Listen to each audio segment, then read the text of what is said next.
ណែពុងម៉ែអើយមិញមីឲ្យយាយតា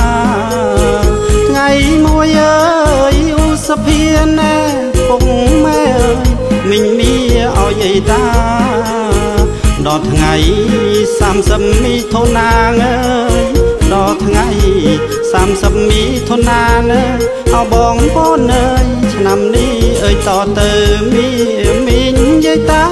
ឆ្នាំនេះអើយតទៅមានការអើយត្រួតពិនិត្យណែអបងប្អូនអើយការរីកអចំរើនមានការអើយត្រួតពិនិត្យណែអបងប្អូនអើយការរីកអចំរើនកុមារនៅក្នុងភូមិយើងអើយកុមារនៅក្នុងភូមិយើងអោបងប្អូនអើយទាំងប្រុសអត់ទាំងស្រីណែបងប្អូនអើយទាំងប្រុសអត់ទាំងស្រី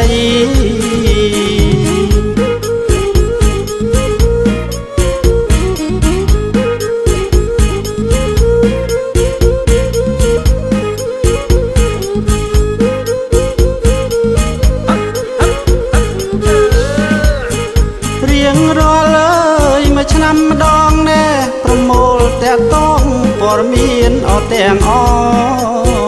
រៀងរាល់អើយមួយឆ្នាំម្ដងណែប្រមូលតែតងព័ត៌មានអត់ទាំងអកុមារទោះជាស្រីប្រុសអើ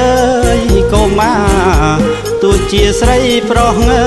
កុមារមានឈ្មោះទំនងអបំរុងណែបងប្អូនអើយទំនងអបំរុងព័ត៌មានអើយមានដូចជាណែសុខភាពសង្សារនិងការរីកចម្រើនព័ត៌មានអើយមានដូចជាណែសុខភាពសង្សារនិងការរីកចម្រើនទាំងកាយសម្បទាកុមារយើងអើយទាំងកាយសម្បទាកុមារយើងអបងប្អូនអើយប្រាជ្ញានិងស្មារតីណែបងប្អូនអើយប្រាជ្ញានិងស្មារតី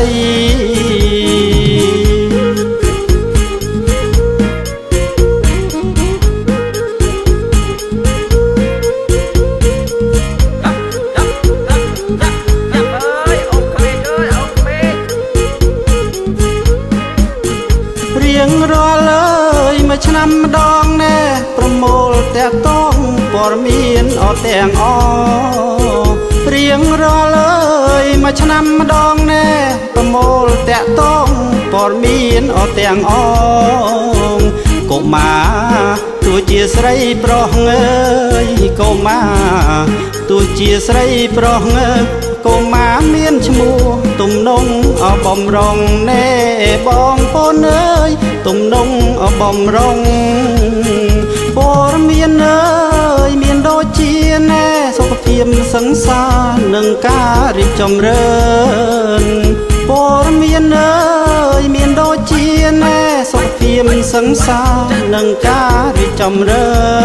នទាំងកាយសម្បទាកុមារយើងអើយទាំងកាយសម្បទាកុមារយើងអបងប្អូនអើយប្រាជ្ញានិងស្មារតីណែបងប្អូនអើយប្រាជ្ញានិងស្មារតី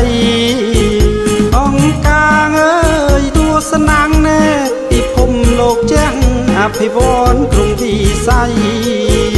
អង្គការអើយទស្សនាងណែពិភពលោកចាស់អភិវឌ្ឍក្រុមវិស័យអប់រំកុមារប្រុសស្រីអើយអប់រំកុមារថ្លាថ្លៃយុទ្ធនាការវ័យស្មារតីអវឌ្ឍនៈយុទ្ធនាការវ័យស្មារតីអវឌ្ឍនៈ